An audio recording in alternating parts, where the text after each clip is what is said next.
Thank you kindly, Mr. Chairman. Thank you to all of our witnesses for joining us. In a just world, the Judiciary Committee today would be investigating why a masked ICE agent shot 3 times in cold blood and killed an unarmed citizen, a 37-year-old mom, Renee Nicole Good. We'd be investigating why Trump's DOJ is harassing and investigating Renee's wife instead of investigating her killer. We'd be asking why ICE agents are trained in basic CPR, but 911 tapes have shown none of the agents performing CPR on Ms. Good. They left her bleeding alone in her car for almost 3 minutes and definitively rejected the help of a man who came forward and identified himself as a doctor. We'd be investigating why in another Minnesota case, ICE agents deployed tear gas under the car of a family of 8 people, including a 6-month-old, a 2-year-old, and 2 kids with severe asthma who were just trying to get home from a basketball game. The baby stopped breathing, and his mom had to administer CPR as they desperately waited for medical help to arrive.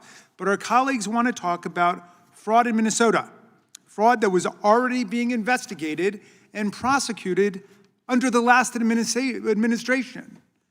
It is true that social services fraud, serious fraud, occurred in Minnesota. That's why under President Biden, the Department of Justice opened multiple criminal investigations that to date have already resulted in more than 90 people being charged and 64 people being convicted of federal criminal offenses. Indeed, Minnesota lawmakers acted to root out and prevent fraud going forward in the public benefits program. That's why last year, the Minnesota legislature passed legislation to empower the governor to cut off payments or to claw back funds whenever fraud is detected. And that's why Governor Walz appointed the first ever director of program integrity to make sure the state is effectively investigating and preventing fraud and corruption in their programs. The fraud in Minnesota was discovered not by a right-wing social media influencer who's been harassing people in communities all over Minnesota in recent weeks, but by the hard work of real local investigative journalists, brave whistleblowers, and state and federal auditors. It is this fraud, which we must take seriously, is not unlike the $2.5 billion breathtaking Medicare fraud scheme uncovered last year in the home state of the chairman of this subcommittee, as he himself mentioned, or the massive COVID-19 unemployment assistance fraud scheme uncovered in Chairman Jordan's home state of Ohio. Fraud is endemic in government all over the world. There are fraudsters attacking our public institutions, trying to undermine them and rip them off. Even our president has been convicted of 34 counts of criminal fraud by a jury of his peers in New York related to the fraudulent payments made to porn star Stormy Daniels, and also civilly convicted in New York for different kinds of real estate fraud. Fraud is not headquartered in one state or one municipality, much less one ethnic, racial, or religious community. But President Trump couldn't resist the temptation to use fraud in Minnesota as an occasion to mobilize the power of the federal government to bully and intimidate first and second generation Somali Americans who live in that state. Many of the people convicted in the fraud schemes were of Somali ancestry. So, under the pretext of cracking down on a fraud that had already been discovered, investigated, and prosecuted, Trump surged federal immigration officers to Minnesota and aimed them at the Somali American communities, calling the people who live there repeatedly garbage. This is despite the fact that it is a complete non sequitur, obviously, to send immigration agents to conduct fraud investigations. And the deployment of law enforcement resources against an entire ethnic community after the criminal prosecution of a small group of its members is to promote the sinister ideas of collective guilt and guilt by association, 2 doctrines that are emphatically rejected in Anglo-American jurisprudence and by our courts. The community targeted in Minneapolis is made up, incidentally, overwhelmingly of U.S. citizens.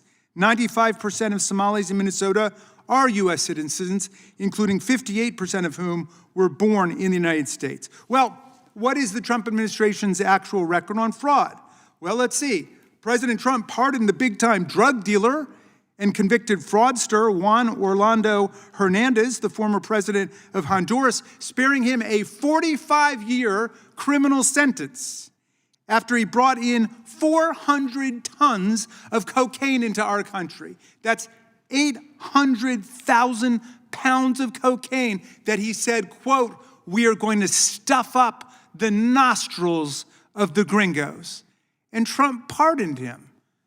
And if you're interested in that particular sweetheart deal, that would be a great subject for a hearing, Mr. Chairman. Just last week, again, the president granted pardons to more convicted fraudsters. Julio Herrera Vellatini was scheduled to be sentenced this month for participation in a political corruption and fraud scheme alongside his co-defendant, the former governor of Puerto Rico, Wanda Vasquez. In late 2024, when Mr. Herrera was facing felony bribery charges in a different case, his daughter donated $2.5 million to the MAGA Inc. Super PAC.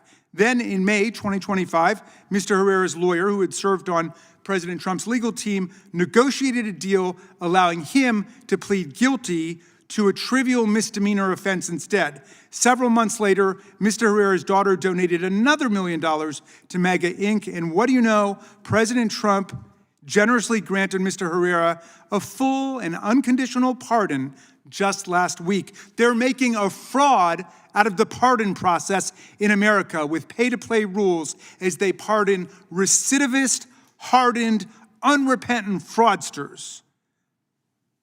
Well, indeed, in total, President Trump has pardoned more than 1,600 people, depriving victims, survivors, and taxpayers of an estimated, check this out, $1.55 billion in restitution and fines owed to us, the American people, while shockingly, because other presidents didn't do this, but Trump did, while shockingly allowing corporate fraudsters and tax cheats to keep all of their ill-gotten gains.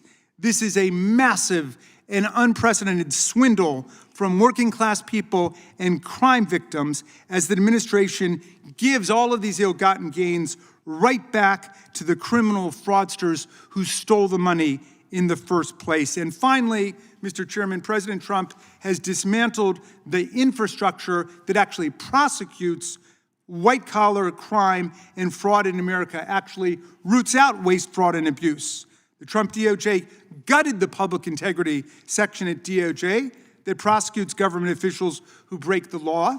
And nearly a year ago, his DOJ suspended enforcement of the Foreign Corrupt Practices Act, which prohibits foreign bribery, saying all bets are off. He's gutted the Consumer Financial Protection Bureau, which is the first and the only agency devoted solely at the federal level to protect American consumers against being cheated by big financial corporations. The CFPB delivered $21 billion back to more than 200 million Americans who were victims of fraud and other predatory business practices, and the administration has been gutting the CFPB because they are on the side of corporate fraud and white-collar crime. That's the truth of what's going on there. They fired 17 inspectors general, the independent government watchdogs, whose job it is actually to root out waste, fraud, abuse, and corruption, and left 28 IG offices without Senate-confirmed leadership at all, allowing the corruption and the fraud to run rampant. So if we're going to have a hearing about fraud in America, Mr. Chairman, let's do it. Let's take in the full scope of what's taking place in our country. I yield back to you. Gentleman yields.